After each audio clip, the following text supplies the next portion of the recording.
Welcome to the Blackout Show, presented by the Guillen Grid, a show about the Chicago White Sox baseball, the good, the bad, the ugly.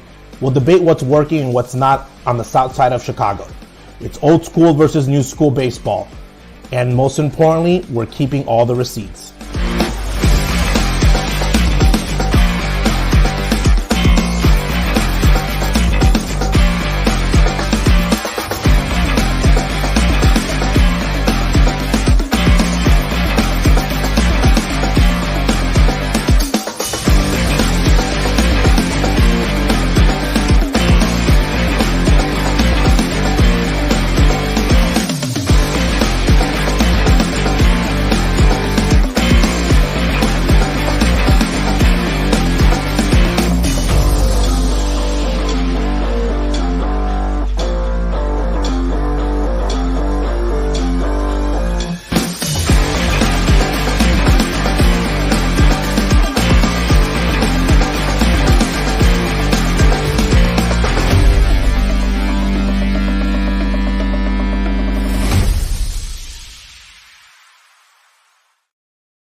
Yo, what is up, everybody? I am back from Vegas, and a little catch up from last week. Earlier last week, Corey Lee on an infield ground out was dogging it down the baseline. Pedro took note of it, took him out of the game, and now today he hits a 3-run blast for his first home run of the season. Junior, you called out accountability from Luis Robert Jr. earlier in the season that turned it into an MVP season. What do you think is going to happen here with your man, Corey Lee, with how you're familiar with him? Because he's going to be part of the catching tandem going to 2024. So talk to me a little bit about Corey Lee and your thoughts. Well, I think that it's probably the second best move Pedro Grifol has done in his managerial career with the Chicago White Sox. I might say the first one because the first time he did it, he rebutted and said that Pantera's legs were actually hurting. But I think it was great. I think that people were overreacting, saying that, why are you getting on the rookie? You never ripped on Eloy. You never ripped on Moncada. Maybe Pedro's scared of them. Then that's on Pedro. But for Corey Lee and for my benefit, which I want Corey Lee to do well, I think it's a good thing. I think Corey needs to realize that this is a big leagues. He had a mental lapse. It's not going to make or break him.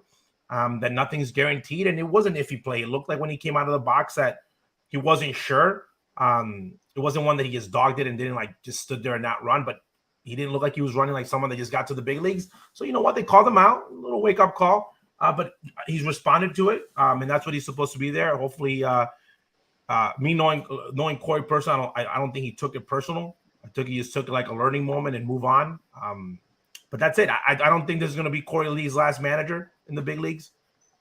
He's a young kid with a bright future, and I have him catching either as a starting catcher for next year or some version of platooning or being the backup as he gets it at bat. So first home run, hopefully the force of many for him. I think he'll be a kid that can go 15 to 20 home runs deep, play good defense. But he definitely could help this team. So I'm okay with Pedro doing what he did. Whatever anyone else thinks about how he handled players who are more veteran versus rookie, that's Pedro's decision. I know it's hard for guys like Pedro that want to be liked to be able to rip everybody equally. It's easy to rip a minor leaguer guy that just came up compared to a guy who's a veteran, but that's their own decision how they run stuff in their clubhouse. For me, it's worked out for Corey. He went deep, so hopefully he'll get ripped. He'll get ripped less, but he'll have the same type of results moving forward. Well, from what it sounded like, OJ, he understood what taking place. Like, I got pulled because I fucking didn't run out of pop-up. And then what I like from Grifol is he learned from his mistake with doubling down. Well, not doubling down, but saying, Pantera's legs hurt. That's why I pulled him. No, he was being a dickhead and fucking hot dog the ground ball. Corey Lee did the same thing on the pop-up, but he understood why he was benched. Now, the season has been a shit show. It has been one of the worst seasons of my lifetime. But the two times Grifol put his dick on the table and say, this is not the brand of baseball we're going to play, the players have responded. Now, you could say whatever you want about the win-loss record. Cool. But I got talented players responding to coaching. That's at least a silver lining. especially when, like you said at OJ, Corey Lee ain't here for a fucking cup of coffee. I'm going to be honest with though. When Pedro Grifol took the job and he took on the podium, looking back at his little collegey background, meaning when I call guys collegey means you didn't play in the big leagues. Pedro Grifol pretty much probably earned every at bat that he got in college. He's a Tom and Mansky type of player, meaning you guys ever seen the video on the commercial? Tom and Mansky back-to-back AAU champions, and Fred McGriff puts on the hat and he's like, it's like a 1990s video. It's basically like a fundamental baseball video. And that's who Pedro Grifol is, a grinder, Buck Showalter type of guy. Very different than guys like Ozzie Guillen, Rocco Baladelli, guys that were very good baseball players, guys that things came to them very naturally, big league guys with a lot of big league time. So Pedro's a guy that's earned every bit. So when he took over the team, especially coming from the Kansas City Royals, a team that's very young and vibrant, and coming from Matheny as his bench coach, as his manager, I thought he was going to be Johnny Hardnose. I thought Pedro was going to come in here and rip everybody apart. I even called it out. I said, first guy he rips is Pantera. Youngest guy on the team, never been ripped. He's going to be the first one to mess up. I thought Pedro was going to be very vocal and very getting on players and doing that. I'm not even talking about the media, because sometimes people think that people only get ripped on the media, but Pedro hasn't even done it in private. Because when they get ripped in private, you know enough people in the clubhouse. You know who's getting ripped and who's not. But he's been very nonchalant, more of a people's manager, love me, more of a veteran type of feel, and which is a complete surprise from me, because I thought he was going to be a hard ass. I thought he was going to be on players' butts, and I respect that, just like I thought Tony was going to do that. So I've been 0 for 2 on 2 managers that I thought were going to come here and just be like, I don't give an F because I'm the boss now. One, because he was a young manager, and the other guy, Tony, because he was like, I'm old and I'm just going to rip people apart and no one's going to care. But I do believe it has an effect. I have a quick story here. I think I give a lot of credit to the success that Ozzie Guillen had in his career because of the way Tony La Russa was with him. Meaning he rode him like Seabiscuit every single day, his first 2 years in the big league, every single time he can get on him to teach him. And Ozzie was frustrated. And Harold Bain said, if he's not ripping on you, it means he doesn't care about you. So I always believe that when a coach is on top of a player and a player has the maturity and the ability to look beyond that and not take it personal, I think that you respond really, really well. It's funny because it's kind of like Ozzie with Tim Anderson. People think that Ozzie hates Tim Anderson. Ozzie just thinks that Tim Anderson could be one of the greatest shortstops to ever put a uniform on for the Chicago White Sox. And he just needs to find his way to get there. Some people that's just how you show it's like when you're parenting. That's how you just know how to, tell a player. So it's different. So for Pedro, I think that he's 2 for 2. And if I was going to give him advice, do it more often. You've gotten better results in the other crap you've been doing. Because it obviously hasn't really worked. No, seriously, passive aggressiveness does not work with this fucking organization. Oh, no. And they need some toxic masculinity in the fucking clubhouse.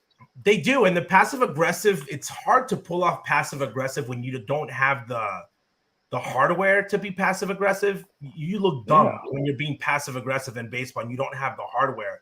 And again, when you're a team that works hard and you tell that they work really hard and Ricky's boys don't quit, they still lost a lot of games. But just the demeanor of the team, the way that you go about it, the way that you go about your business, people start perceiving you different. And this team is perceived right now as lazy, overfed, meaning they're sitting pretty, all got paid. They're fucking zoo animals. Yes, correct. So I like the fact that he got on Corey, because I think it's going to benefit Corey in the long run. Because again, Corey cannot take this job and think that he is the next starting catcher for the next 7 seasons because someone named him that. A general manager can say that. I believe in Major League Baseball, you have to earn your position at one point or another, because even if you're paid to play that every day, you'll get benched if you don't play well. And it's really just a mindset too, because I mean, it's going to be probably no surprise if Getz and Grifol want to go and get Salvi Perez in the trade, and then there Corey goes again being the backup, like he was in Houston, and it's a mindset he's going to have to roll with, because that's what it's going to be like probably only for 2 years, next year. Yeah. 2 years. Salvi comes to the White Sox for 2 years. So Corey Lee needs to get on Salvi and say, hey, I'm young in my career. I need to get these 2 years to produce, either to be the everyday catcher here for the future, okay, or play myself to another contract, which was like the situation with Flowers and AJ. Okay, that was like kind of like the mentality that they had of like, can you pass the torch? And I think it's better when in football when you have a quarterback and you have a guy that sits behind a quarterback for 2 or 3 years, and you know he's a nice guy up. In football, they kind of like accept it. In baseball, for some reason, the backup catchers, and we're going to talk about this guy later, Ron Karkovice, he was like Carlton Fisk's backup for like 7 years when he could have been playing every day just because he had a Hall of Famer in front of him. But I believe that Corey needs to take that as an opportunity because if Salvi does come, I think Corey can still be a part of this team. And again, I believe that knowing Chris Getz as a player, Chris Getz, again, was a guy that he had to work really hard at what he did. So I know Getz likes those grinding players like Ozzie Guillen does, which is very different than me. I like guys that are just good. But there's that certain demeanor of guys that are like hard-nosed, playing, let's go get them. And I thought Pedro was that guy, the way that he was building his the way that he was talking about building and whatnot. And this was a kind of like a spark of what we thought he might be because right now he's underperforming. Regardless of this team's record, you should not be 33 games under 500. You should be, even if you have a losing record, you should not be getting rolled, losing 6-run leads, getting rolled 12-0 on the first day of a series. This team right now looks like it's in dire desperation, cannot wait the season to end. And that's not good because this is when you're building that culture. Yeah, and then you're fucking in a rush to end this season. What you think next season gonna be? Just a shortcut to the same fucking feeling you had this year? By the way, and it's not a year, Justin. People believe that the offseason is a year, like a sabbatical that you get to sit out. It's like 3 months. Yeah. It's like 3 to 4 months. Like, it's not even a pregnancy. Like, it's legitimately the shortest. It's a trimester. It's literally a trimester. It's very so like for you to change your mind mentally. And that's if I was an advisor to the team, that's what Chris Getz needs to tell these guys and be like, even if I'm not DFAing you, let's change the mentality. Let's have a 0-0 record. Let's go from this moment on, okay, in my era, and let's try to really play some solid baseball. Let's see some different type of approaches. Just because I don't think it's early enough to start building for next season. Because if they do want to turn it around, like they're telling everybody, it's not just going to be signing Salvador Perez and him coming here and be like, I'm Salvador Perez, I'm a leader, and everybody does good. It got to start in house first. First. Because fucking that's what Project Birmingham is. It's acceleration of the development process, and that's I had to sit back and figure out like what the fuck did Reinsdorf see and Getz to get them elevated. When I realized a lot of the White Sox resources are down in AA, and they did that for a reason. They want to accelerate the rebuild process. So anytime the cabinet is bare, they don't got to wait a full 3 to 5 business days to refill. They could probably go a day and a half without it. The problem is White Sox front office didn't put anything in the cabinet worth cooking. So now we got to go to the grocery store and still prep the fucking food. Yeah, they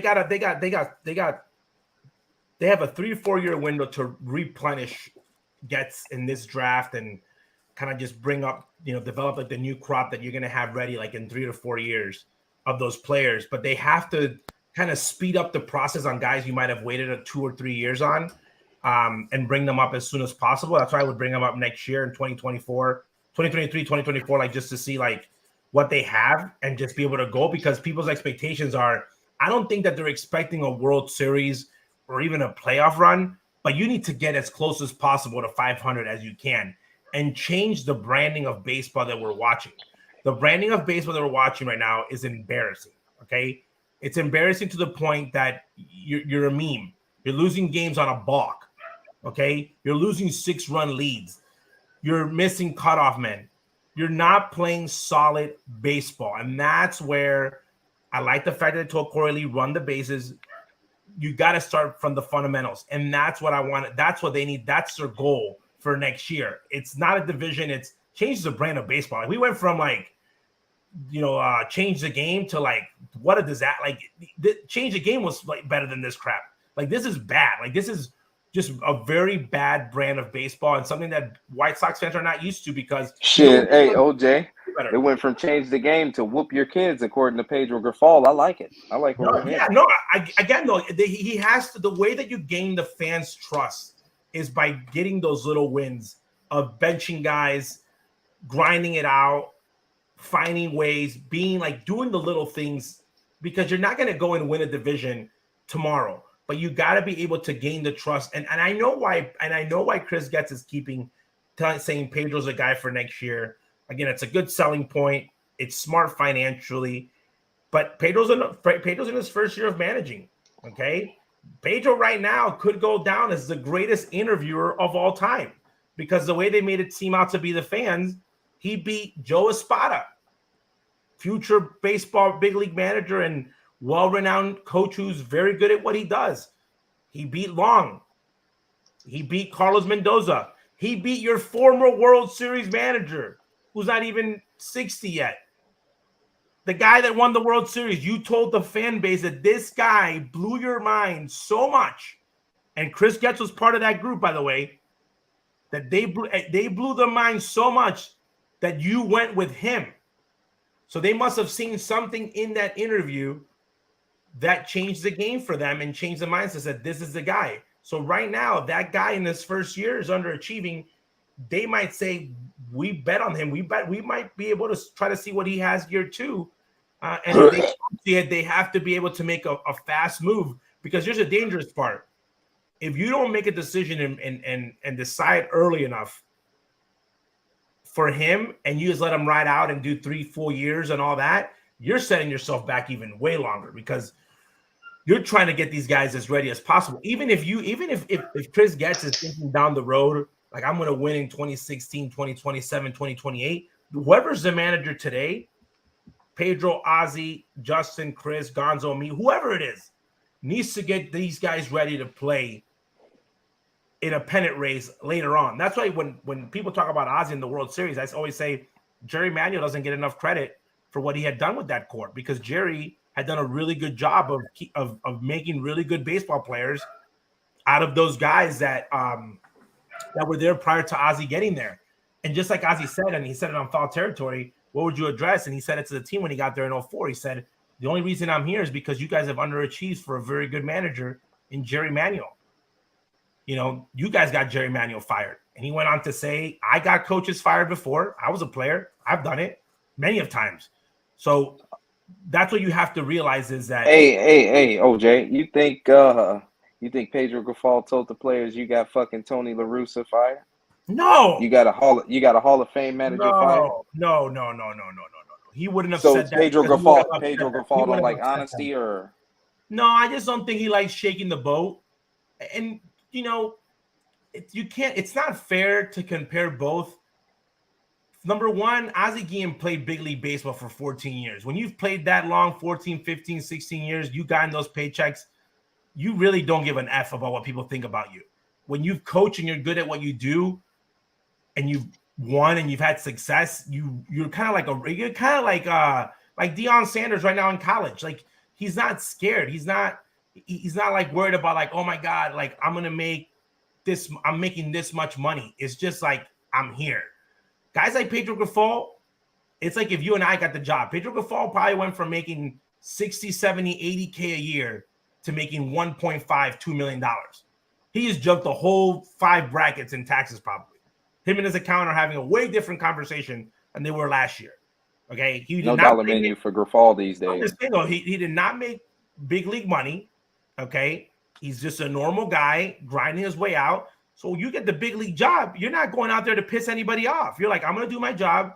I'm not going to get on anybody's bad side. I'm just going to go how this goes, and you go about it. And then one day you might wake up like Dale, like what's his name out in San Diego and Diamondbacks said that he woke up 2 years into the job and said, I'm done kissing butt. I'm done doing this. Torey Lovullo. Lovullo, yeah. He said it in his interview, said 2 years into the job, I said, I'm going to get fired regardless. I'm going to snap. And he did.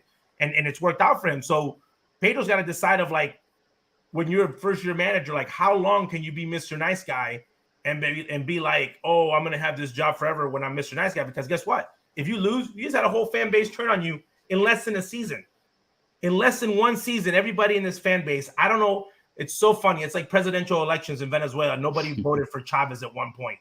Everyone pretends that nobody voted for this guy 20 years ago. I'm like, how did he get in power in the first place? No White Sox fans now wanted Pedro Grifol as a manager. No one.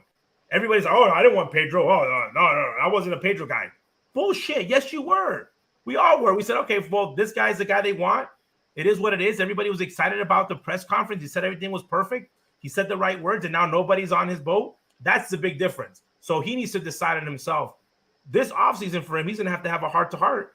And again, actions are going to speak louder than words, because guess what? Even if Chris Getz wants to keep you, if you don't have improvement off the team, Chris Getz will have to fire you. He will have to fire you. Fire your coach. Right now, I'm in this point right now. They need to.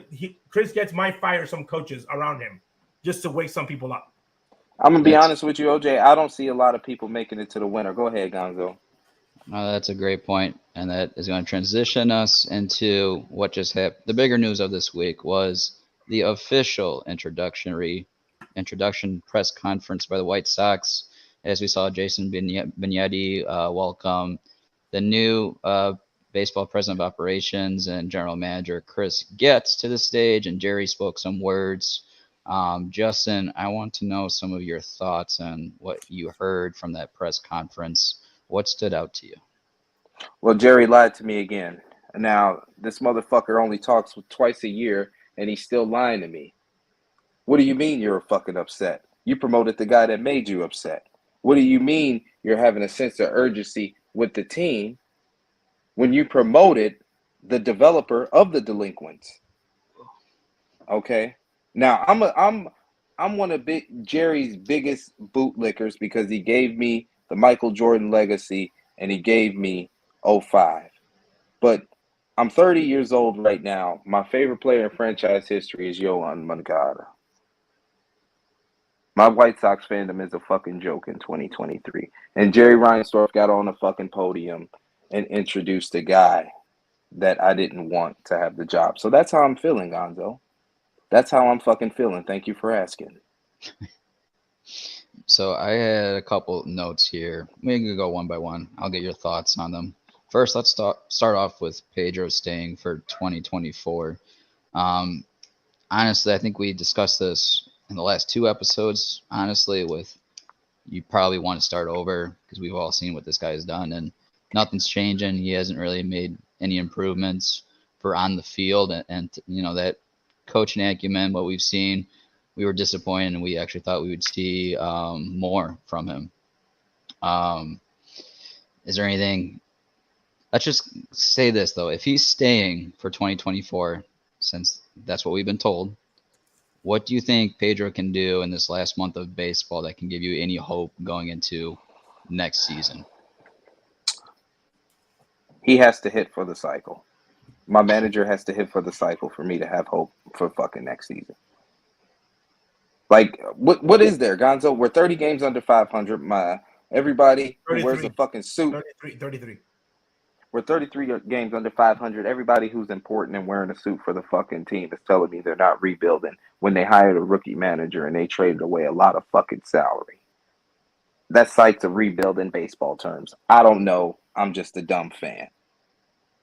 No, you know what? You're not. And Justin, you know, I think people in the Sox, the part I think where people are the most upset is that White Sox fans jumped on the bandwagon of we're going to do this rebuild and we're going to be okay losing 100 games multiple years in a row. And they supported it, followed it, cheered it on. And then they felt lied to, because when the moment came when they were supposed to compete, it did not seem that things were being done for them to compete. Okay. The part where it was hard for the Pedro Grifol hire was because you were going to give the responsibility of a guy that might have a great future in baseball management and career. Looking back at it, giving the reins to a team that's going to be ready to win right now, who is a rookie, is a huge gamble. Just as big as it was back in 2004 when Kenny gave the team to Ozzie over Cito Gaston. That move, I would have not done it 9 out of 10 times. I wouldn't have done it. I would have gone to Cito. Especially with Cito Gaston winning with fucking Toronto. Cito Gaston not been had Jerry Manuel not been African American and then had the same demeanor, I think Ozzie doesn't get the job. But Jerry Manuel and Cito Gaston were so alike in the way they look and the way that they are personality-wise that Ozzie had a huge advantage. But even Ozzie, and we all talk about this, Cito Gaston is one of the best managers to ever do it. The guy's record for itself. So even if they thought Ozzie was this amazing genius, it was a very hard bet and a hard gamble that Kenny took and did it. So they did it this time, and the other one worked out because they won a World Series. Had they not won and they, lost 100 games and had to do a rebuild, if 05 doesn't work, then this Kenny looking back at it is like, you're an idiot. You didn't pick Cito Gaston over Ozzie Guillen. You're a moron. But that's not the story. This is right now is going to be the story on Pedro of like, did they make the right move? Because they gave this opportunity to a first-year manager. So you were banking on him twice. You were banking on a first-year manager, a third-year big league pitching coach. Okay, so when you're putting those times together, you're banking on a very novice type of team, like going forward into competing with a very young roster. And that's the part where, people were fans were concerned of. They wanted the big names. And I think right now, to be honest, I'm going to talk a little bit about the press conference. I wish that Jerry wouldn't have talked, to be honest. Because I think that he was just being honest. And I think sometimes you don't let people hear what you already know. It's like when you're president of a country, you just can't get on the podium and say, stuff's bad, we know. You just can't, it's just hard to hear it. And he was just being so nonchalant about it, meaning he wasn't doing it like in a bad way. He was just talking. That he opened up himself, that everyone found out that there wasn't an interview process. Okay. So that part kind of opened him up to critiques. Even though, let's say he would have waited a month to the end of the season, and then he could have said that the last month he talked to people. Even though you think it might not have happened, at least it gives you some reality of like it could have happened. But the fact that he flat out just came out and said that, I think rubbed people the wrong way. I think that the whole thing with the shooting, them not having a press conference beforehand and having it kind of like mix over, confused people. I felt bad for Getz. Thank God it was Getz and not me. I would have been like, go ask CPD. I'm here to build a baseball team. Ask me about Montgomery. Ask me about how bad this guy's playing. Don't ask me about something I have no idea what the hell's going on about. But I like that Chris was being Chris. He fumbled some words. He didn't look polished. He was just being Chris. And I like that. I think when a guy is out there super polished and says everything perfect, Pedro Grifol, it starts giving you kind of like, ooh, this guy's a little bit too good at his job. Chris Getz, I thought that he was going to be the general manager. I didn't think they were going to give him the reins of the whole system. The whole fucking thing, OJ. You know what, though? I think that moving forward, though, if Chris plays it the right way and he realizes that he is a better baseball operations moving the pieces from the top, he could get himself a really good general manager and be successful at his job. What Chris cannot do is try to do everything, because baseball operations is like, that's your day-to-day world of like you're running the whole organization. You're a GM. You're in the trenches with the manager, and you're talking like statistics and numbers and what's the lineup, and you're in it every day, like who's going up, who's coming down. And in baseball ops, you're kind of running like, for example, you're getting ready for a draft. Your priority is not the game in the stadium that day. Your priority is the draft. Where are we going to pick? Who's going to take what? If worst case scenarios, best case scenarios. How do we compare a draft compared to our international signings? If I'm giving Chris an advice, I'm telling Chris, you get on the plane, you go see the kids in Latin America. If you need to give a guy $100,000, $200,000, you go there and see him yourself. If you're between two first rounders, you go and make the decision yourself. You go and talk to those kids eye to eye and make those decisions. I think that's a difference in the job, and people don't get that. You're investing in the franchise. The GM's just running the day-to-day operations, talking to the media, whatever it is. So you can manage it different ways, but so I think that him having a number two, which right now is Haber, and I'm not a big fan of it. I hope that, they move him somewhere else so he gets somebody that can really help him in there. But right now he's got a huge, huge responsibility. He's doing the job of what two people used to do before. So I think that for him is realizing where he's going to be better at.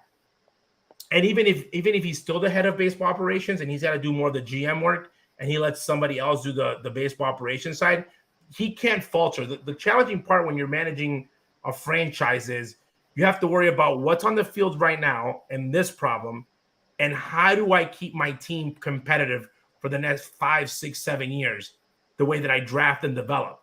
So you have two worlds. You're serving two masters. You're doing both things. I'll give you an example. Ozzie, for example, when he was a big league manager, he would always say, I could care less what's happening in the minor leagues. He would have one meeting, say, this is the philosophy that we have. He'd check on some players, but he would check on minor league baseball maybe once or twice a month.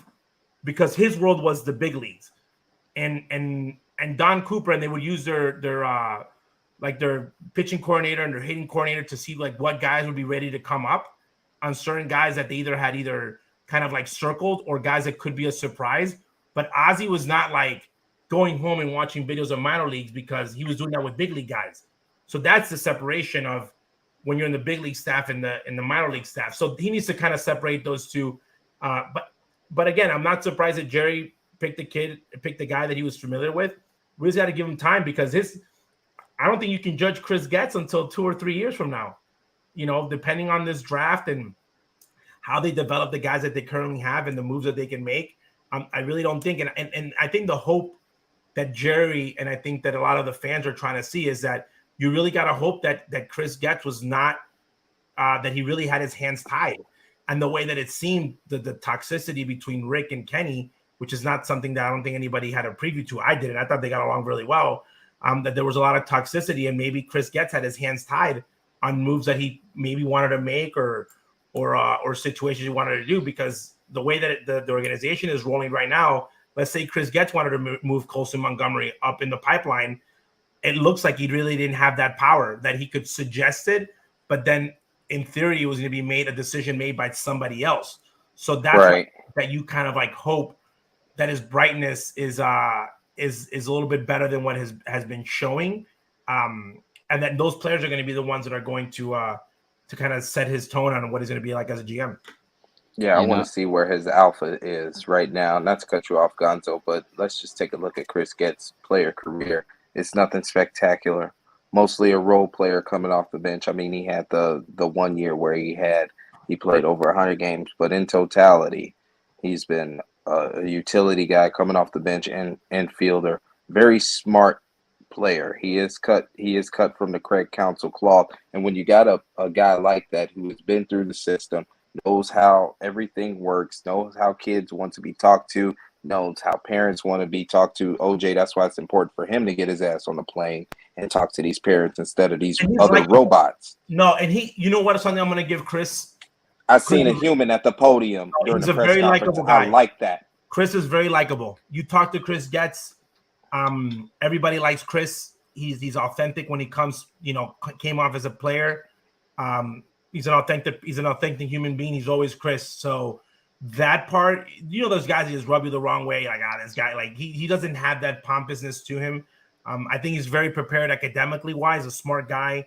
But again, I think that his job is going to be surrounding himself with smarter guys than him, and him just, just holding everybody accountable. Hold Jerry accountable. Hold your staff accountable. Hold your players accountable. Hold yourself accountable. That's what's going to make him successful. Because if you're going to sit back and just do what everyone expects you to do, have a plan, write it out, and go with it. If we're going to go a little bit more analytical, which I think they should, they only have 5 people right now across the whole organization working on analytics. You need to have those numbers to back up what you're going to do. They don't say the whole story, but they definitely help you when you're making decisions. How do you combine both in development? Bring young minds in. Bring old coaches with new coaches. Find a blend of baseball that you want to win. Are we going to build around pitching? Are we going to build around defense? Are we going to build around power hitting? Right now, we don't have that in our organization where we say we're very good at developing pitching. We're very good at developing defensive players. We don't have a fucking calling card right now. We don't. Organization. And we need that. They need that calling card. We don't even have first base no more. We need that calling card, and he needs to provide that for them. Again, I believe there's hopes. Even guys like Ozzie, man, like you like Chris. Everybody likes Chris. Like Chris is a well-liked guy around baseball, and so he's going to get a lot of help from that sense. And hopefully he's been seeing all these problems from up close. And dude, I got to give it to you. I got to give it to Chris, because when I made the joke about him being Littlefinger and him being John Gotti and the Paul Castellano thing, I was messing around. I was not, because I said when they hired, was this a Chris Getz hire because of Kansas City? And then you start seeing the things play out, and people might not be giving Chris the credit that he deserves. He took out 2 giants, in this organization. 2 giants with 2 staples in the organization. In organizations with one blow, and jumped 2 spots. So So if I was anybody right now, like we might think that Pedro's safe. Chris might be like, he's fired. We don't know what he's thinking. We don't really know because he's been doing all these moves. He looks innocent and like non-threatening. We don't know what he's thinking. So right now, if I was like a player or a coach, I'm not taking for anything for his word. I'm just working hard and doing my job, but I'm not trusting anything that he's saying because if we were in the streets, which I always like to come, he just took out his two bosses with one blow. So I want to ask Gonzo a question real quick. Now, we got Grifol from Kansas City. We got Chris Getz. You know, he had history with us in Kansas City. I could make the argument that Chris Getz got hired because he already had his manager in place and Jerry seen that. Like the stars were too aligned internally for Jerry to even think about going external when it was already a Jerry situation on his lap. What do you think, Gonzo? That's hard to say because part of this conference, this just seems more out of desperation than anything that was really planned. Yeah. There's a lot of weird coincidences in there. But perhaps, let's just say going forward, if there's more coincidences, like now we for sure go get Selby Perez and then a couple others. And then I'm like, all right, like this just seems like a whole clusterfuck going on behind everyone's backs going on in that front office. But let me wrap this up here because I have 3 thoughts on my notebook that can kind of be combined together with what Junior said earlier, which was we didn't really want to hear Jerry. Now, when this was all made officially, of course, we would have wanted to hear Jerry. But with what he said in that press conference at the end of the day led to more distaste than anything. So he was better off not saying anything. And let me go on these 3 thoughts here.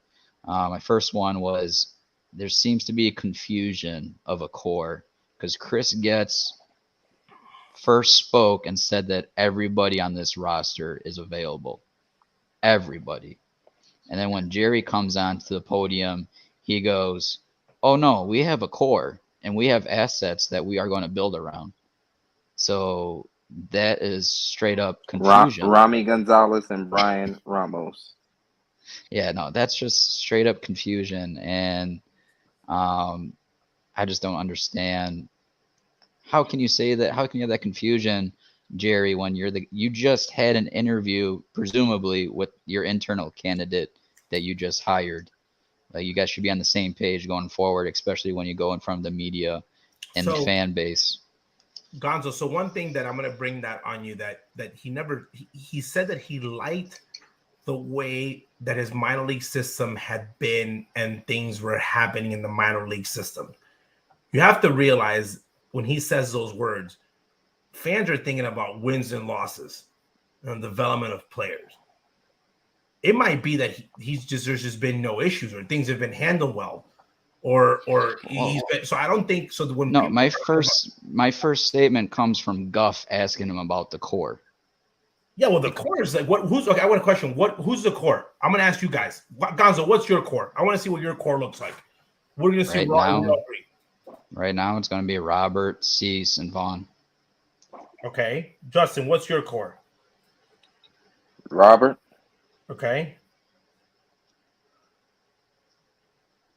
That's it. That's fine. Okay, that's fine. That's it. I'm going to be honest with you right now. My core right now today, from everything that I know, is Luis Robert. You know why? He's the only guy under control in enough years with enough time, with enough numbers that he's shown and potential, analytically, old school, new school, future school, that I can say, that guy's a baller. I don't include Cease because you're going to have to extend him to a lot of money if he has somewhat of a good year again. Okay. And potentially Vaughn, I'll give you a point because he does have years under control under him. So right now I'm looking at control and time. And when we're talking about the core, that's a really good conversation because the core is very different for everybody. I've heard some cores still got TA. For example, Pedro Grifol's core has TA and Moncada in it. I want to say something right now. He says it every day. I want to say something right now. People think Andrew Vaughn is a part of the fucking core. Let me tell you something. The White Sox just traded high draft capitalized right-handed power to fucking Miami. And if you don't think for a second 15 to 18 home run Andrew Vaughn won't be shopped next offseason to retool, you got another thing coming. Because first base is the easiest position to replace. Right-handed 20 home run hitting right-handed players are easy to find in Rob Manfred's league. So you could find them on this league, but the thing with depending on how you're going to build this team, you can go away. The difference is if you have Andrew at first and he becomes a 20-25 home run guy, you have to go get yourself a ridiculous right fielder. Pantera blows up more, or the third baseman, or the catcher. You could basically say, oh, he could become like the Joe Creedy and kind of flip-flop the positions. And that's where, again, when you go deep in the conversations of, you go back to Jake Berger and the way that looks at it's like, well, Jake Berger had years of control. He could be at third. Who's the future third baseman? The issue that we have right now, which Gonzo talked about it earlier, is you got the Birmingham project coming up.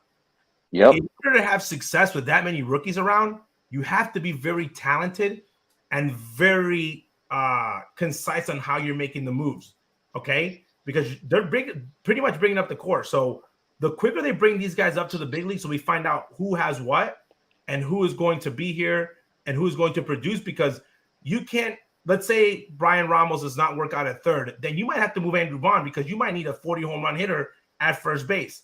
But as long as you don't know who's going to be at third, you can't really decide on Andrew Vaughn. So that's why that's what they need to realize real quick what they're going to do, because you got to be able, if that's an issue, you can use Cease to bring people back. Okay, you could start using and being realistic and say, what can we bring back and help build this team as fast as possible to getting back to 500? Because if they sit around and try to just do it by just adding pieces, they're going to be in for some deep rebuilding. Hell yeah. Think about this, OJ. Let's just take it back to Corey Lee for a second. There were two young catchers being traded for in that sequence. Eddie Cuero, who is younger than Corey Lee, and got a little bit more plate tools. I'm not saying he hits the ball harder than Corey Lee. He's a real catcher. Yeah, he's a prototype for the position now. Yeah. You already got Corey Lee, who's of age to where you don't have to be married to him. Uh-huh. So that's why the Edward Cuero trade was beautiful, because it saved yourself from being a dumbass trading for two catchers. Catchers are a hard position to get there, but I like that Corey Lee, if he does well, you can always move him.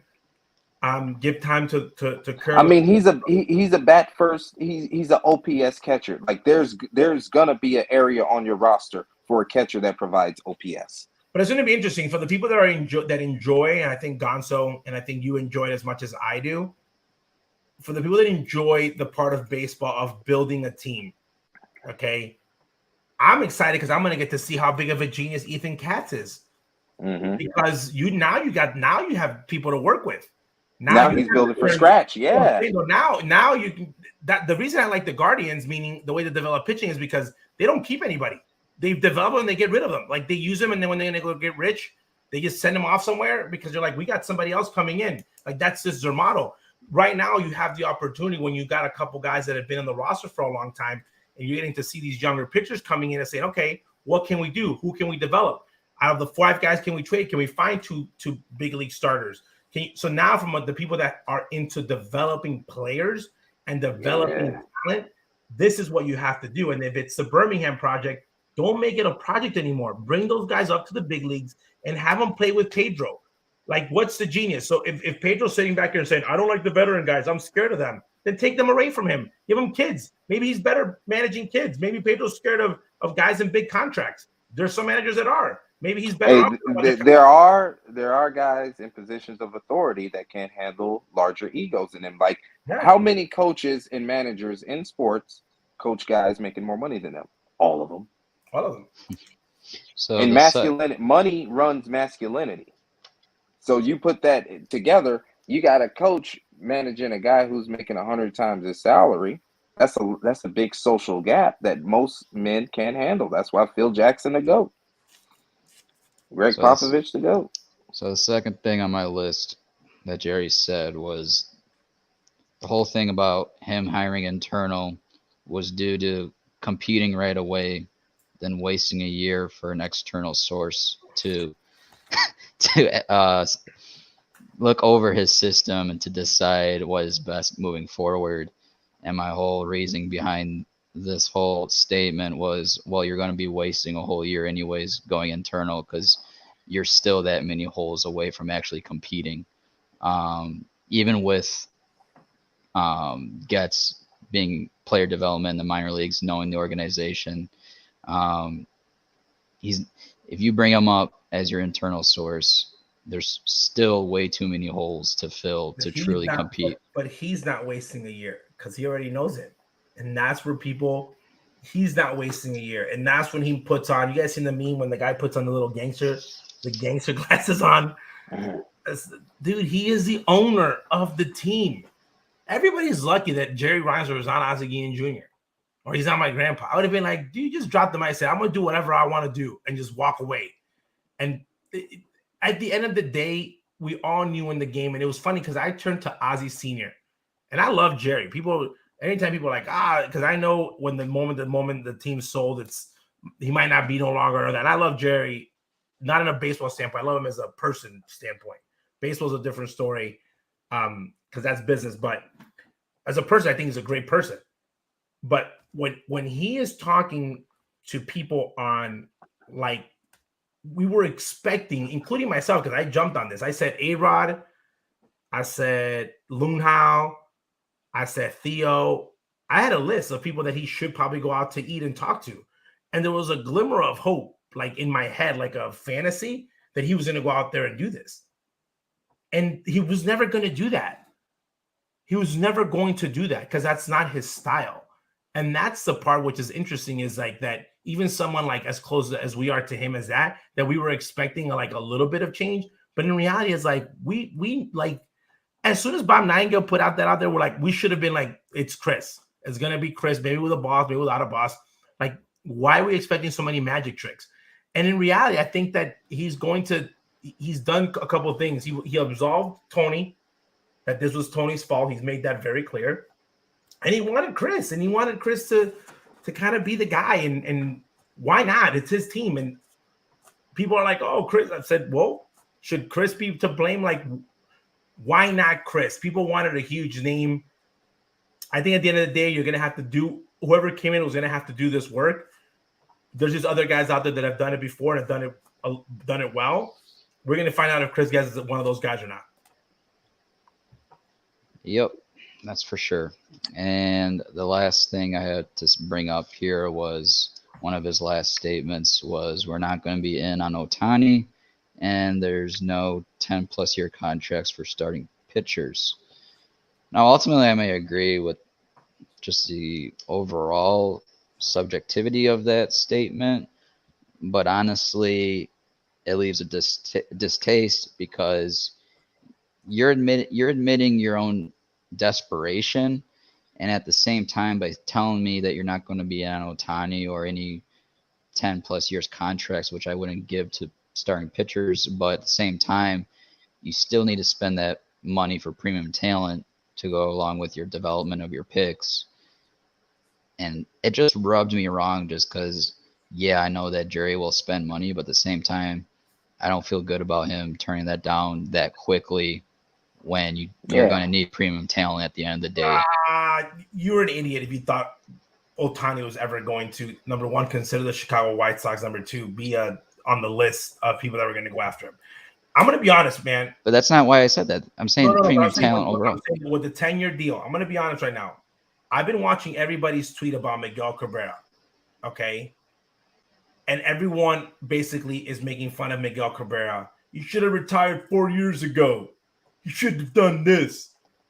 Any player that gets signed to a 10-year deal, at one point, fans are going to turn back and say, this guy has stayed too long, okay? So the 10-year deal is for a very, very small group of special players. Bryce Harper, Manny Machado, very, very small list, okay? The problem is when marketing, the cesspool, social media, tells us that there should be people on this list that are worth the 10 years that are not worth the 10 years. Go ask the Baltimore Orioles. The signing that they created that put them back in a 7-year hole in their development, or the Jason Worths of the world. There's been horrible signings. So by him saying I'm not signing a pitcher and using the word pitcher is because agents are asking to get pitchers signed for 10 years. And he just told everybody out there, don't even come us with that BS. A silent shot to the future of saying, hey, you're going to come here, we'll pay you, but it's going to be for a short term. Okay, max deal contracts, and that's it. And I had no issue with that because if you thought about the Ohtani thing, it is what it is. But again, he was just being 100% honest and keeping it real. If you don't think the Sox are going to spend money, they just signed Benintendi for $75 million. So that's going to be the new threshold for anybody that comes in the future. Because anybody who comes in, free agent, is going to have to make more money than him. Mm-hmm. Because that's a negotiation. I got any player here, and I'm like, my guy needs to make more money than Benintendi if they're going to be on the same field. What do you mean? Benintendi's making $75 million. My guy's 4 times better than him. And you're having these conversations while you're in a rebuild. Think about that. So correct. So that's why, I mean, I'm with you 100%, OJ. Even though it feels like Jerry is restricted himself, like, oh, we're not going to do this in the name of winning. It feels like that. But at the same time, what he said verbatim, I agree with. By the way, people are mad right now because you extended Moncada and Eloy. They're mad right now because they extended those guys to big contracts. They try to do that so they didn't have to sign guys 10 years out. And look, it bit them in the ass because they didn't have the scouting and the magic ball that the Braves had with Albies and Acuna. That's the mistake. And right now they're thinking like crap. Right now, by the way, if the Pantera deal goes through and Pantera keeps being the Pantera he is right now, very great signing. Probably Pantera just got taken money-wise. And it's a great signing for the team. So that's where Chris Getz needs to be able to get his win, where you need to develop players so that you can go out and spend smartly. That's the other part. We can't be going out there and getting middle relievers for $75 million when you haven't even won a first round of a playoff game.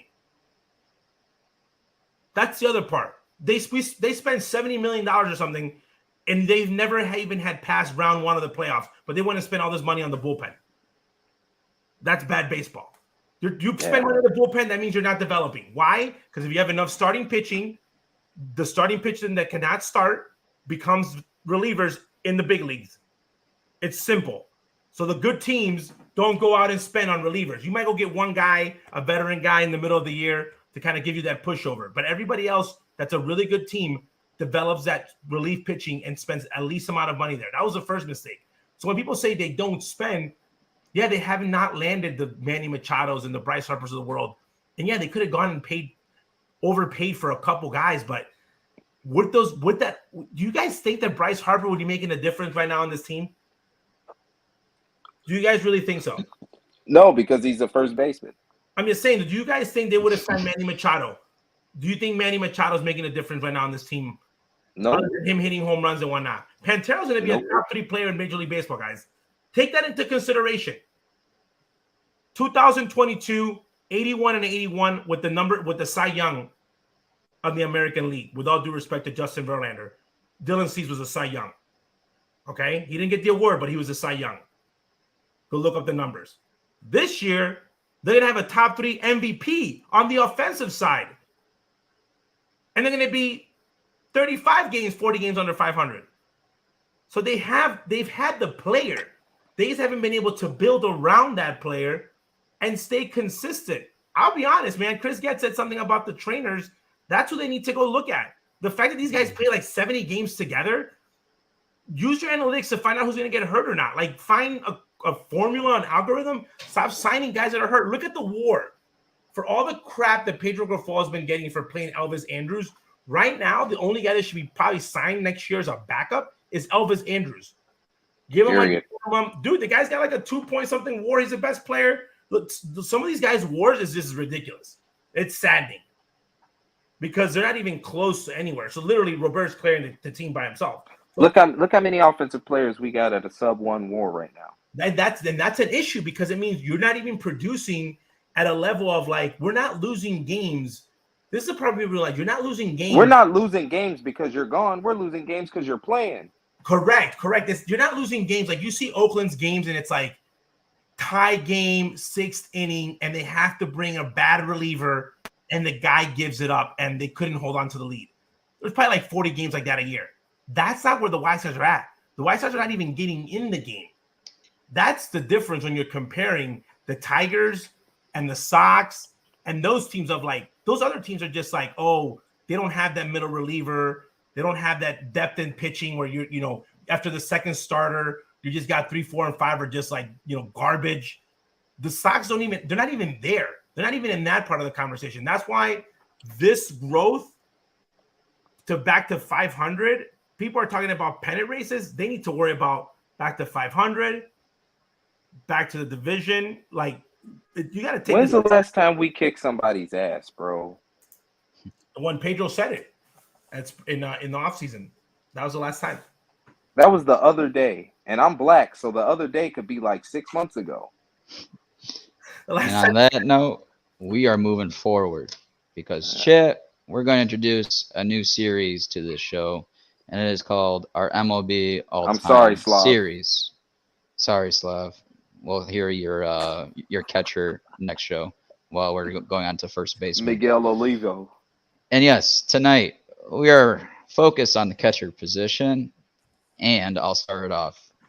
First, we're going to bring who it is, why we chose them, and ultimately where we're going to put them in our own lineup. Because after we do all the positions, we're going to show you our own roster constructed lineup. And I'm going to start it off. All right. My all-time catcher is Ivan Pudge Rodriguez.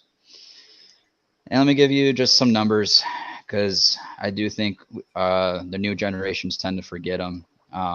And I like to highlight them because it shows you a really broad picture. His career numbers, he had a 296 career average, 334 OBP, 464 slug, 798 OPS, and a 106 OPS plus, and those are all his career numbers. For his career awards, he had 14 All-Star Game appearances, 1 MVP, 13 Golden Gloves, 7 Silver Slugger Awards. For defensive WAR, he was 29.6, which was actually 8th all-time. And he had 14,864 putouts as a catcher, and that's 2nd all-time.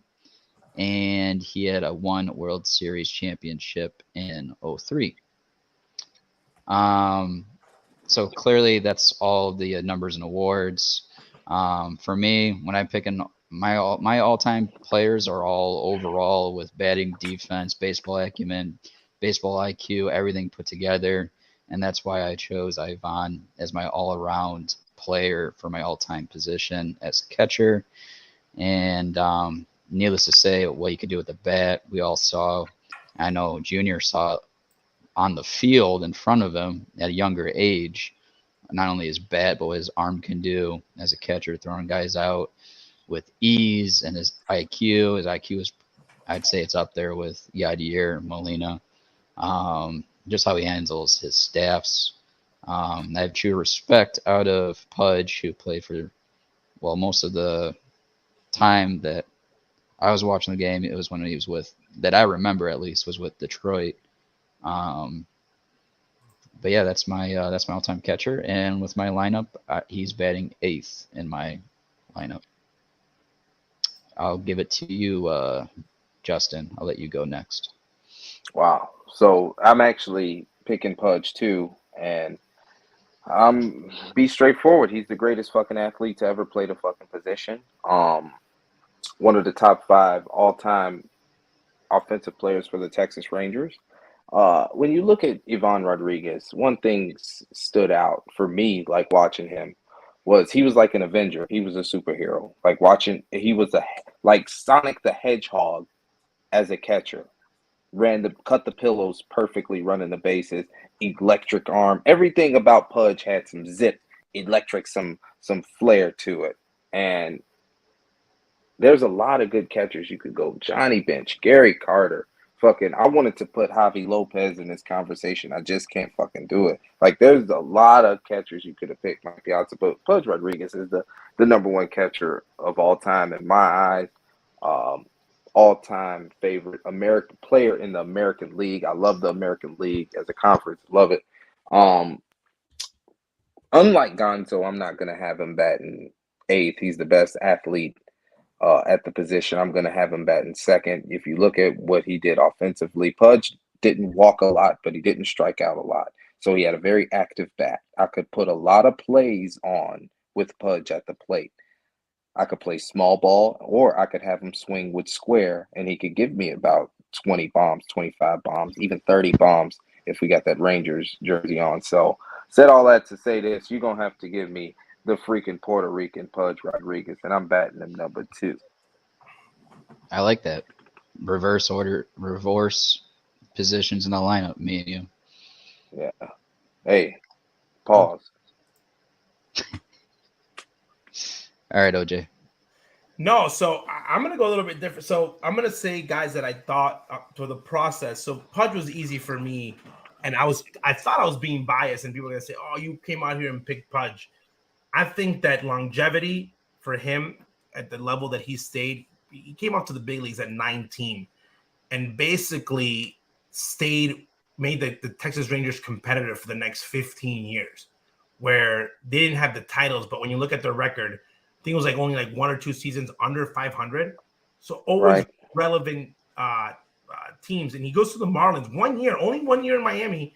A year that I saw him up close and personal, saw him every day. A year that basically transformed his career, where he went from winning the MVP in 1999 to, my opinion, his best year is 2003, because what he was able to do with the staff. He had never had a young staff like the Marlins. Oh yeah, Beckett, Burnett, Brad Penny, Carl Pavano, and Al Leiter. Those guys transformed. Don Troll. Those guys kind of transformed themselves. And Josh I Beckett. remember him having a conversation he said in a team meeting, you guys have gotten me this far, and on the way into the playoff, he said, get on my shoulders. And they got on his shoulders, and the leadership that he had from there. I think that I like Pudge because ran really well for a catcher, very well. Could steal a lot of bases himself. Ran pretty good. Can beat you with a home run or can beat you with average. The way that he can get on, he actually walked a lot. He walked very well, and I think that for me it was a combination of both offense and defense, because his defensive metrics are just that much better. It's harder to judge older guys on defensive metrics because, again, the pitch framing and whatnot. I also think that he caught in an era where the game had changed, in the era of the slider, okay? The era where people would say, well, guys were not running as much, but yes, also no one was throwing 97 on a consistent basis. He was catching some dudes. He later at the end of his career, he was catching Yoel Zumaya, okay? I'm sorry, Johnny Bench, you were not catching Yoel Zumaya. Maybe you could have, but you never got to. And that's where I think the game had. He would have needed a replacement thumb. That thumb would have been jacked the fuck up. I'm just saying, from when you're in a catching position and you're there and you got a guy throwing 7 innings, like Yogi Berra, for example, it's 7 innings, same guy. You're gonna get the same guy throwing 5 days a week, 7 innings. Like, it's a little different. Pudge was the era of the bullpen and staying on the game, so that baseball acumen on the game started getting more analytical. So for me today, he was the guy just from what he was able to do. But guys up there, Johnny Bench, most underrated catcher ever, I think, is Gary Carter. I think he's extremely underrated. Buster Posey is actually up there with one of the great ones that I got to see, which I didn't appreciate much when he was playing, just because of how boring he was. But one of the best blocking ability. He was one of the best framers I've ever seen, Buster Posey. Great bat. And a guy that I saw in his prime, which later obviously couldn't even be considered a catcher, was Joe Mauer. But in his prime, he's one of the better ones that I saw. But I think I would go on my team, Ivan Rodriguez, just because of the versatility that I can either hit him second or I can hit him seventh. I'll be having him. He was the prototype to JT Real Muto. Like a lot of people love JT Real Muto for the same values that Pudge brought to the table every day. Another guy that we didn't name that he was a part of the Braves for when, you know, Chipper started getting old and they stopped winning early decade. Brian McCann. I loved how Brian McCann wore the tomahawk. Now, I live in Chicago, but we get the Braves games on TBS back when he was playing. To see Brian McCain carry himself with fucking pride when your best fucking teammate is Jeff Francoeur in right field, and you still, like, we talk about the White Sox, they don't give a fuck about the front of the jersey. Like, Brian McCann made sure if you're on the 25-man roster, you care about the front of the jersey. Walking 20 home runs, drove in 100 times, more times than not. You know, just a professional guy, just a dude that you want representing your team. And I'm gonna be biased. I've only been on one yacht in my life for I've been on a couple, but this one I got to stay for multiple days. I got to go on a couple vacations with Pudge on his yacht to the island. I don't think Johnny Bench owns a yacht like that. So I would that's why it's Pudge. Like, you would get to his house, there was a statue of him in bronze, and then his boat would be sitting in the side of his water. Like, oh, he the goat. So that's like level of goatness. And you know what I respect about him, which is something that is awesome. And Ivan is such a great guy, great family. But we were in Turks and Caicos, is called, okay, and they had just won the World Series. Okay. We were on this boat. It was Thanksgiving, and we're just drinking and partying. And like, it was just like, you know, his family, our family, like, just think about it. Like, you know, you're 20 years old, like debauchery. Okay. And Ivan used to travel with this fitness guy. Okay. He was like one of his buddies, and a chef, which was the best. And he was like, hey, bring your glove and your stuff because we're going to throw on the trip. And my brother and I packed it thinking it was BS. And the guy wakes us up like at 7:30 in the morning, mind you, hungover as hell. Back then I used to drink. And Ivan was like ready to go. He wasn't a big drinker, big partier, but we go to this freaking soccer field, just middle of Turks and Caicos, like probably never had a baseball on there. And Ivan did drills and was doing long toss. And mind you, Oni and I are college age at this point, meaning we're pretty good baseball players. He was throwing so far in his off-season workout that it was Ivan, Oni, and me. So he was throwing the ball like to me, line to line, like past line to line. Like a fucking relay race? Like a relay race, but he was throwing the whole way through. Like he was throwing, we're used to throwing line to line. He was throwing more than line to line. And we're like, we weren't so much impressed with the fact that he was throwing it, but we're like, this guy just got done winning the World Series. And he is getting ready, like he is going to his first big league camp. This is why he is, by the way, mind you, my dad's like sleeping. And we're like, this is why you're not a Hall of Famer. Because your ass is, because you were sleeping when you were playing. But the room is still spinning, and he's worried about his damn pop time after a championship. Correct. Like we're like the level of dedication. And by the way, he did it. We were there for like 6 days. He got up and worked out every morning that he was on the trip, and that was just something that he just did. His work ethic to being the best at what he could do. That's what I respect the most. That's why he's on my team, just because I saw him just be obsessed and just being able to go there and being the best. And you know how they say, like, oh, when you're a catcher, you always have to worry hit last. He always made time for catching and then also be a great hitter. He did that also by spending pretty much day and night being in the game of baseball 24/7. And that's when if you're doing anything that's like your first year in the big leagues, like, yeah, dude, Corey Lee, I expect you to do that. But you just got done winning the World Series, pretty much a Hall of Famer at that point after he had just won it. And your level of dedication is, I'm going to get up at Turks and Caicos. It's like 110 degrees. I'm leaving my yacht with my chef and my wife in the bed to go work out when no one's watching you, that's like next level. It's dedication right there. That's dedication. That's like that. You're born with that, and you have that level of habit that you just have to respect. That's why he's a Hall of Famer. That's why he's a Hall of Famer. That's just making a legacy right there at the end of the day. Yeah, that's just showing off at that point. That's just showing off, and he did it, man. And I love the fact that he hung in the game and he became a backup. And here's the part: people don't. There's kids out there. Gonzo has said it. There's people that think that Ivan Rodriguez, his prime was with the Tigers. People think that, and it wasn't. He had been. It's like Carlton Fisk with the White Sox. Like people don't even know that he had played with the Red Sox. Like I didn't as a kid. But they were so great consistent wise that you're like, man, this guy was like 40 years old and playing this well. Now, I ain't gonna lie. I would rather see Pudge play his whole career in Comerica than Texas. Because if he did, we're talking about 3,000 hits right now. Oh, I think that the Texas thing, and he got knocked on it, they didn't have an indoor stadium. And catching in that heat, I grew up, so people don't know that I'm a big Rangers fan. It was like my second team. Just I know that's why you like Igor. My favorite player is probably he is a juicer, so people don't. He probably stole a couple MVP from Frank. But I just like the Rangers a lot, so I watch a lot of Texas Ranger baseball, and that was like the problem every year. The guys would get gassed.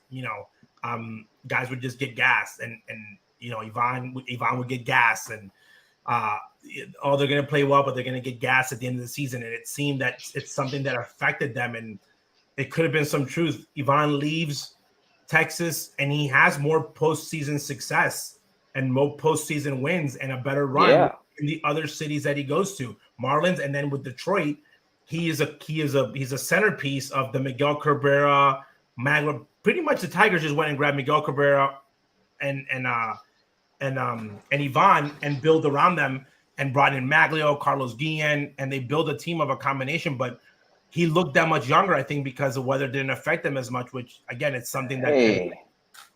I don't know, bro. Detroit not winning it with Mags, Carlos Guillen, Miggy, and Pudge. That's an epic failure, bro. One check swing away, the ground ball, the ball was thrown away against the Cardinals. That's what it was, because if not, Ivan would have had 2 World Series in less than a 5-year span.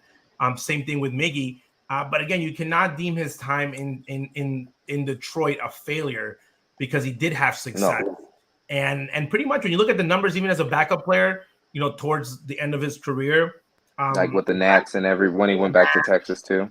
When he went back to Texas. But I think that doing this exercise really gives you value on guys that you might not spend much time on, like Gary Carter. I think I had him way undervalued. You see other guys that you have overvalued.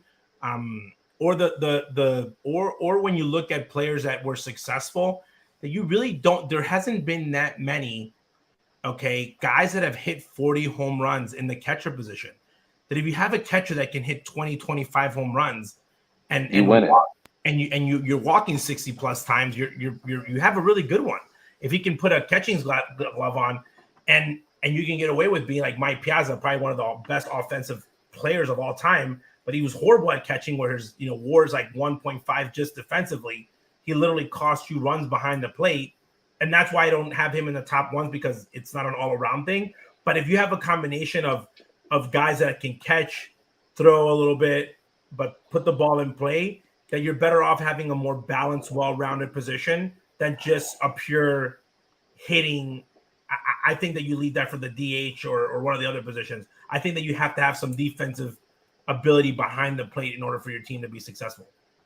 Before we leave the subject, I want to give a special thanks to the honorable mentions for the catchers: AJ Brzezinski, Jorge Posada, Jason Varitek, Greg Vaughn, Javi Lopez, and my all-time favorite backup catcher, Rod Barajas. Thank you for making a good fan out of me. Enjoy watching you guys play the game. Posada, by the way, one of the most underrated catchers of all time. He's a fucking Yankee. Let's change the subject. Compare his numbers to Yachty. Fuck him. Why are you so mad about the game? Why? But who's gonna be in that list one day? Rob Naylor. That's cool. Hey. I just want to see my boy Sean Murphy in there one day. Hey, Never. He's That got fake Gary Carter. He's a platoon player. He's a glorified platoon player. Thank God Atlanta got Travis d'Arnaud, or it would have been a terrible trade. I'm sure you wish he was on the White Sox. Don't matter. Matter of fact, I miss Ramon Castro. I miss Miguel Olivo. The Braves are smart that they just don't want to burn out Murphy when it's playoff time. Especially when you can play Murphy at DH and he got hamstring issues, get d'Arnaud them at bats. Gotta do what you gotta do. But I believe consistency is huge, though. Consistency is huge. Yes. And folks, that wraps it up for the catcher position. Next week, we will roll on to our first baseman, and hopefully our boy Slav is with us. So he can join us. By the way, do we have a DH or are we just doing first? Yes. There will be DH. I have a bone to pick though, because the Chicago White Sox. This is why they get under my skin, man. When they announced Miguel Cabrera, they said the greatest first baseman of all time. Well, they said it the other day. They said Miguel Cabrera with a statue of Frank Thomas. I said, what the hell? I said the best player in this franchise history is Frank Thomas. You just slapped him in the face. And Miguel's not even the best first baseman of all time. You're gonna go that way. You're gonna say it's Albert Pujols. He might be the number 2. Wait, do they got a Dick Allen statue at the park? No, but they count as the greatest White Sox of all time. No. I'm just saying because Jerry get happy with the statues. We got 2 first base statues at the fucking park, but now all of a sudden Miguel Cabrera is the greatest first baseman of all time. Correct, but this is your fault, Ian Stone. You put us in this position, Ian Stone. No, but he was, so he said it, and I was like, what the like? I was like, dude, some. But it's gonna be interesting though, because first base for us, if we did it for catching, I need to stay consistent. I have to include the glove. I don't know when's the last time I got to first base. Because first base is a list of the shittiest defenders of all time. When I was looking at it, there's a long list of like guys on that list that you're like, oh crap. Speaking of first base, not Guy Eddie, my favorite account on Twitter. John Olerud won most underrated player of the year this year. He had a poll on Twitter, and John Olerud was named most underrated player. That man is underrated. Very underrated. He might be on somebody's list next week. Before we move forward, OJ, I know that you probably haven't put together your lineup yet, but where are you leaning towards putting your I got it. Our boy Pudge? No, he's hitting 7th. Okay. Wow, so y'all just gonna disrespect the GOAT, got him batting down in a basement like he's fucking. Hey, it's a strategy. Somebody. It's a strategy. By the way, Barry Bonds is on my team. What the fuck you want me to hit him 3rd? Where's Barry Bonds playing? Wherever he wants to. We'll get to that. Don't worry about it. Barry Bonds ain't better than Carlos Lee. Get the fuck out of here. By the way, Barry Bonds is so good. I might just have Barry and be like Pittsburgh Barry. Just be like, don't even include his San Fran number. I'm just gonna go Pittsburgh Barry. Go ahead. And I'll pick Jason Bay and have a better left fielder. On that note, we are going to end the streak of Justin. Wow.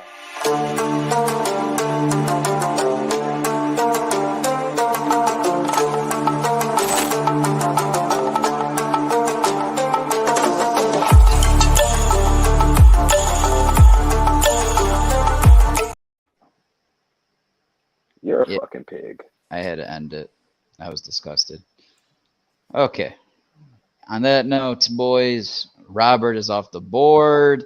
Slavko finally got a victory after a very, very long silence from our man.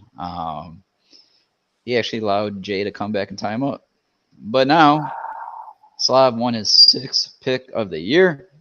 Oh, Robert's off the board. Like I said, Slavko is going with Tim Anderson as his pick to click. Ooh, always bet on black. Ooh. On that note, what you saying? Ooh, for I'm telling King on man. That note, you wonder why the black delegation hates you, Gonzo. Yeah, sound like bringing up race when every chance we get to talk about it. Yeah, that's what I thought. All right. On that note, it's going to be Slav, Jay, me, and then Junior.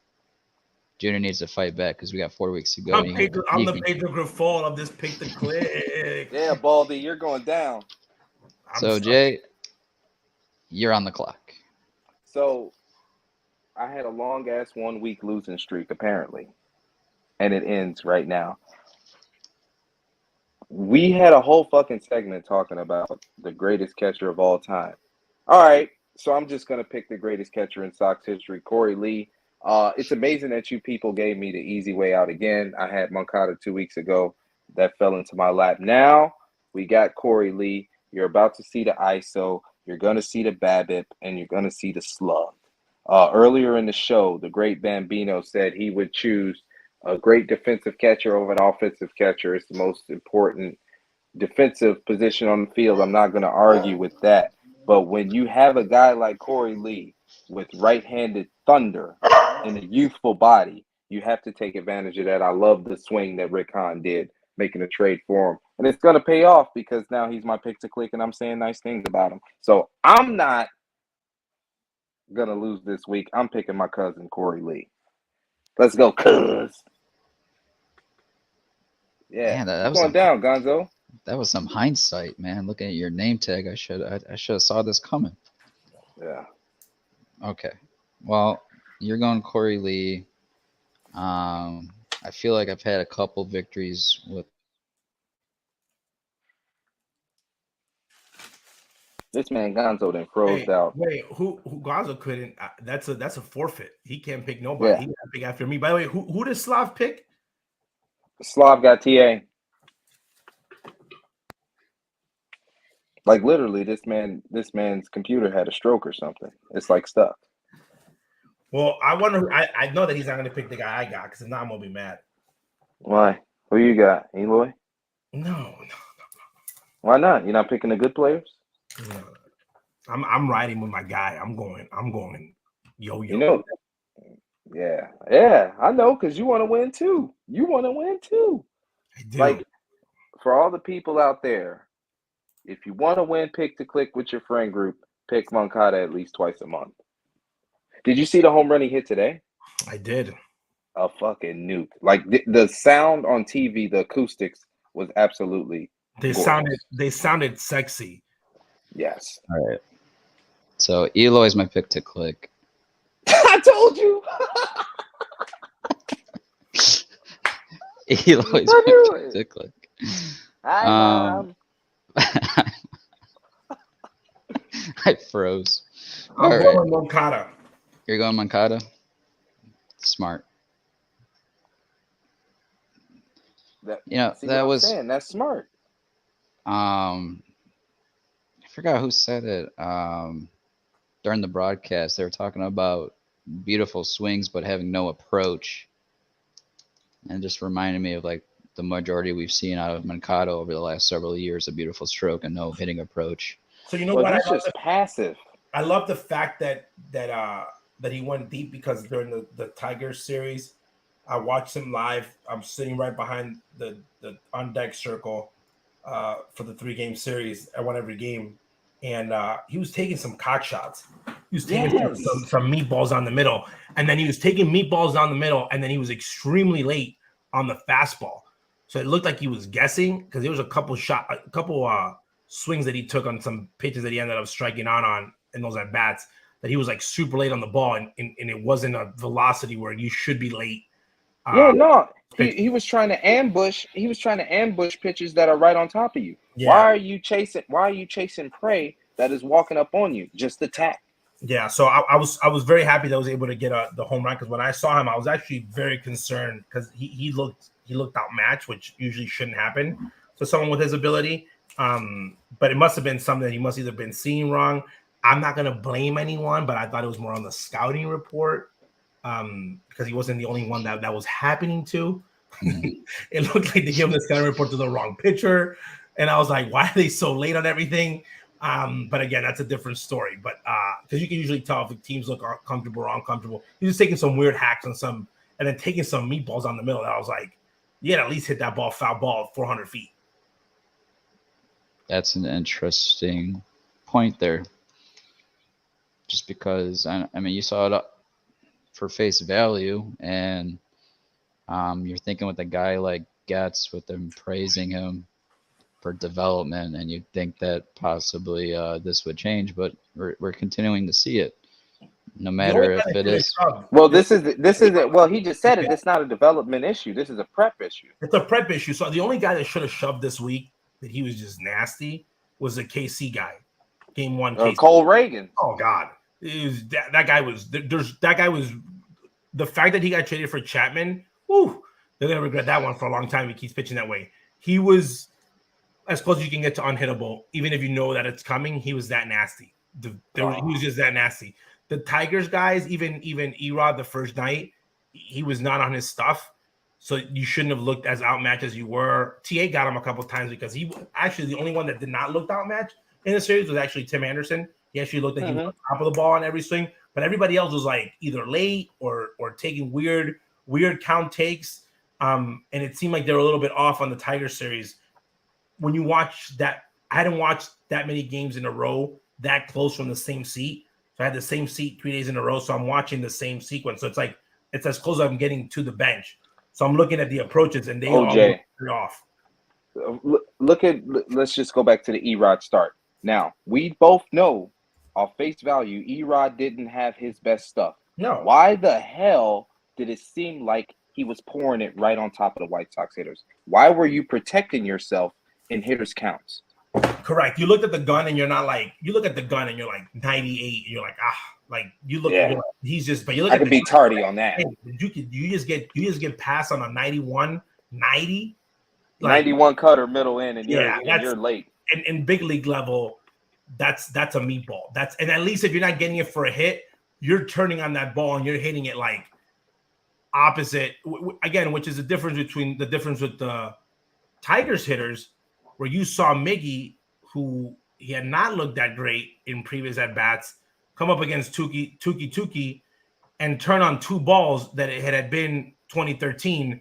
They might have landed in the concourse because he just squared him up. Those balls wouldn't be in the bleachers. That's concourse. So he squared him up. He just hit it right at Benintendi, but he squared him up. So he was like, he must have been seeing Tukey like a beach ball, and then he took him. Then he went opposite field, and he wasn't the only one. Like all those guys were like they were swinging like they either knew what was coming or they had a really good approach to the ball to the at bats. Well, look at Parker Meadows. He was a rookie. Like he can't even go to the liquor store for me, and he was digging into the box like he was his older brother.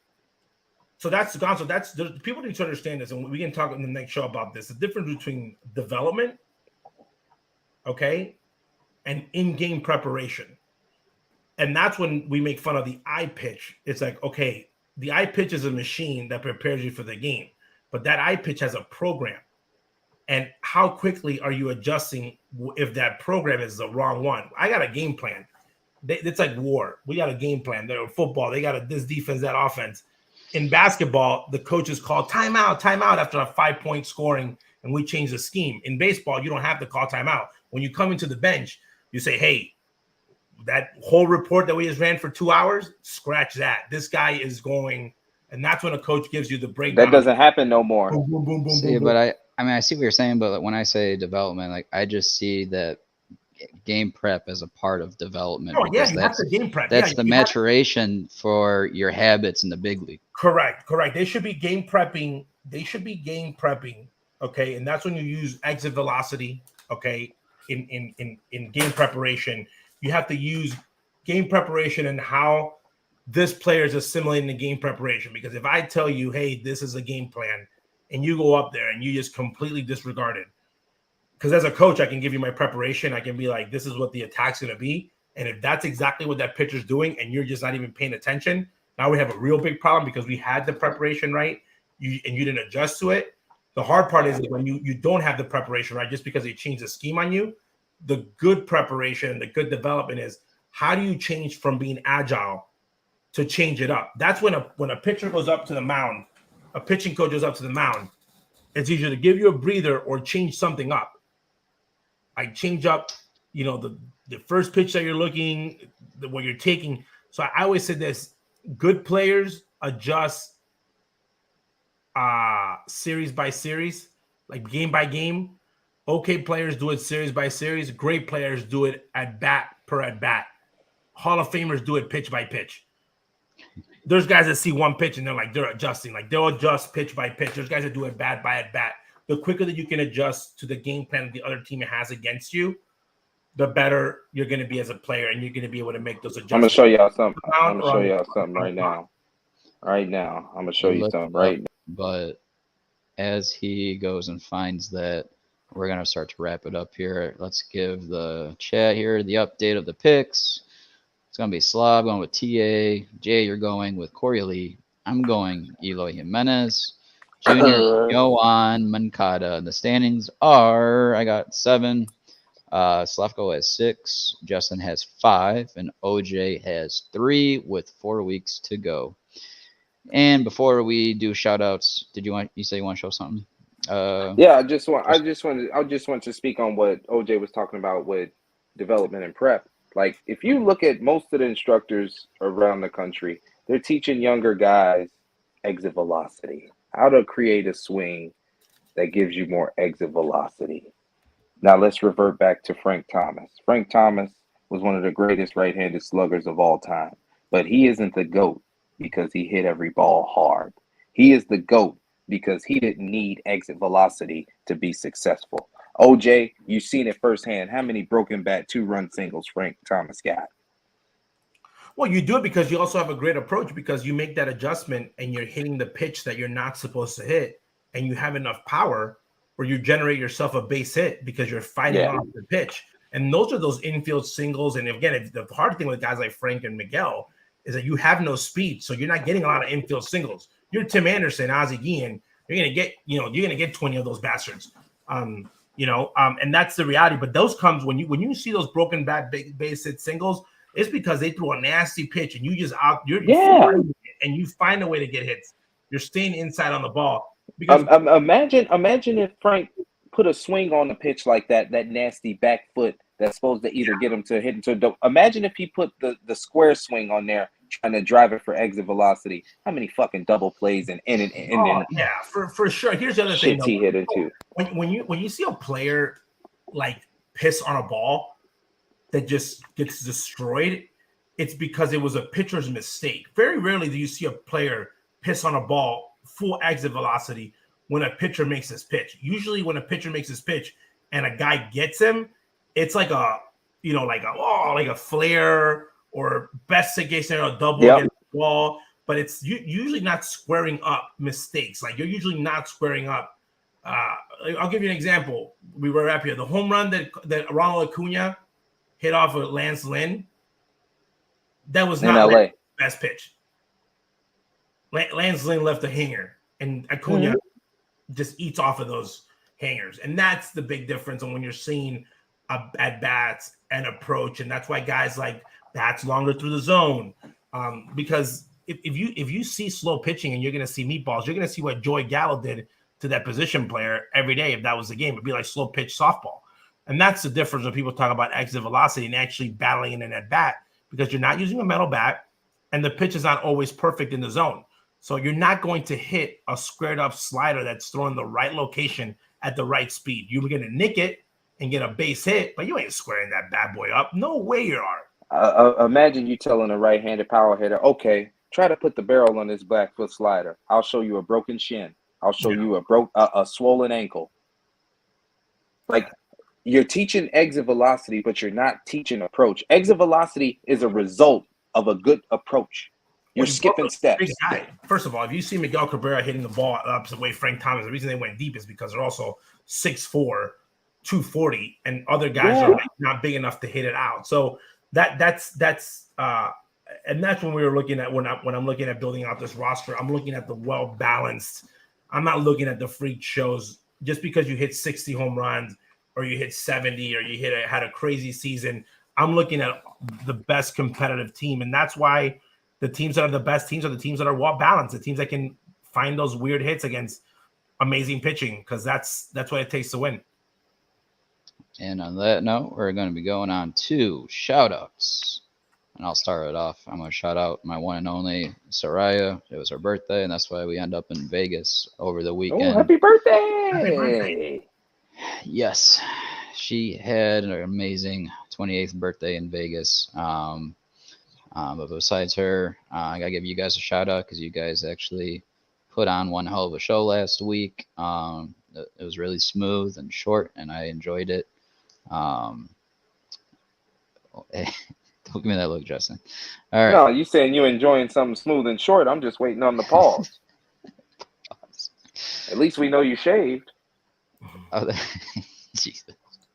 All right. I'm going to give other shout outs to Derek in the chat. I saw a lot of good comments from the great Gambino, or Great Bambino, my bad. The Great Bambino. And I saw Gabe in the chat as well. Gabe's in the chat. Gabe Bears just stopped falling asleep in the 108. I saw a picture of him sleeping. I thought, yes, he fell asleep. But you know what? It was hot and the team was playing bad. Also, Mike Martin. That was all summer.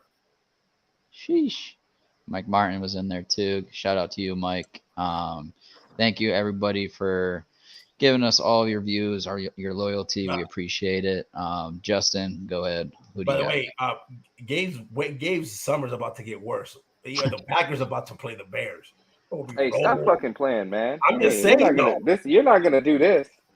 This is what you're not gonna do. By the way, I'm just saying, I was just thinking about that. This could be the worst month for White Sox fans / Bears fans. Look, my guy Junior said the Bears are gonna win more games in September than the White Sox. I blocked him. I'm just saying, I'm going in very confident. But after my Guardians getting destroyed by, shout out not to Lucas Giolito for knocking out my Guardians. I will officially say that our season is over. I will say it here. Gonzo was right. My prediction on them winning the division is completely gone. I like this part. I blame Lucas. We were in it. Yes. Took them out. Yes. Great guy. Lucas is a great guy, but he eliminated 3 franchises this season. Yeah. He pitched for 3 franchises, all holding hope. You are mathematically eliminated because you employed Lucas Giolito. I'm not gonna lie. You can say that for 3 teams. I was very excited when they got him. I thought that the conversation with Cleveland, they had something on him in the video, and that's why they picked him up. What you mean excited? I'm just saying, you're Cleveland, you're a pitching team, you go and you release all these guys, but then you pick up Lucas Giolito over other guys, and I actually rather see Noah Syndergaard on the mound than Lucas Giolito. I would rather see David Fry on the mound. That was my hope. That was you let Noah go. So you must have seen something that you think you can fix on this guy. It wasn't fixed. It was probably the worst game I've seen all year from my tribe, and it was horrible. So I'm giving up on that one because I've lost complete hope. So none of my teams will be in the playoffs this year that I said that they were going to be my dark horses and stuff. All right, Jay, what you got? I just want to give a shout out to the one and only Asia.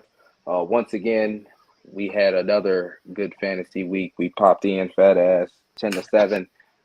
This week we're going to try to do it again. Run the table back. We got to spin them before the playoffs.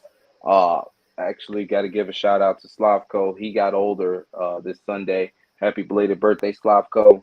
I'm just really lucky to talk about my favorite sport with a bunch of great people, the bad guys, the scumbags. I get to talk about my favorite team. I know that fucking sucks. I didn't even want to say that on this podcast. Talk about my favorite team. We don't. Our next show, it's after week 1, right? Yeah. Oh, I'm going to announce it now. Jay about to get whooped. Yeah. Okay. So my shout outs have turned into a fucking WWE promo. You listen up, Guillen Grid. We're coming for you. Trevor Lawrence, Deebo Samuel. Don't get beat by me in fantasy football. Don't get beat by me in fantasy football. They tried to put a hit out on Uncle Kelsey today at practice. Not happening. It doesn't matter. We're coming for you, Guillen Grid. Be ready. I'm just saying though, I was picking guys the way that they looked in their uniform. I know. This is the most black men you've picked in fantasy in your life. Forever. This NFL fantasy guys draft. Saying, is this guy looking to get in trouble? Does he look like an injury? I was looking at injury reports. I said, I need guys to stay on the field. Does this guy play for the Raiders, and what car does he drive? Yes. So don't get beat by me. Don't get beat by me. I got something for you, Guillen Grid. We're going down. I'm the Oakland Athletics of fantasy. Before I wrap I got it up, you. the extra reminds Gotcha. me. Shout out to everybody in the Blackout Show Fantasy Football League. That includes you, Juan, you, Ray. Obviously, OJ and Justin are in it, but Okay. also Russ. Shout out to my Uncle Mimo, Chi-Town's finest. Thanks for joining. We got Kool-Aid in there, Dre. Let's get it on. Russ, Nick, Chi-Town finest, which was his uncle. Thank you, Uncle, for joining. And last but not least, Kevin, who I'm going up against. Kevin, my aim is on you right now, boy. I'm about to Kevin in whoop our your ass. group chat? No. Kevin, KG? Little Joe's, KG. Oh, yeah. Thank you for the vodka, but we're about to pour the vodka on the team. Yeah, hey, pull me a shot first. Will you do that? Yeah, I got you. Thanks. Other than that, that wraps up our shout outs. Everybody, thanks for listening to episode 25 of the Blackout Show presented by the Guillen Grid. Thank you for watching and listening. From Gonzo, myself, from Justin Lee, from Ozzie Guillen Jr., everyone, thank you for watching and tune in for next week as we go ahead and show you our all-time first baseman. You're not getting the first base. Thank you for listening.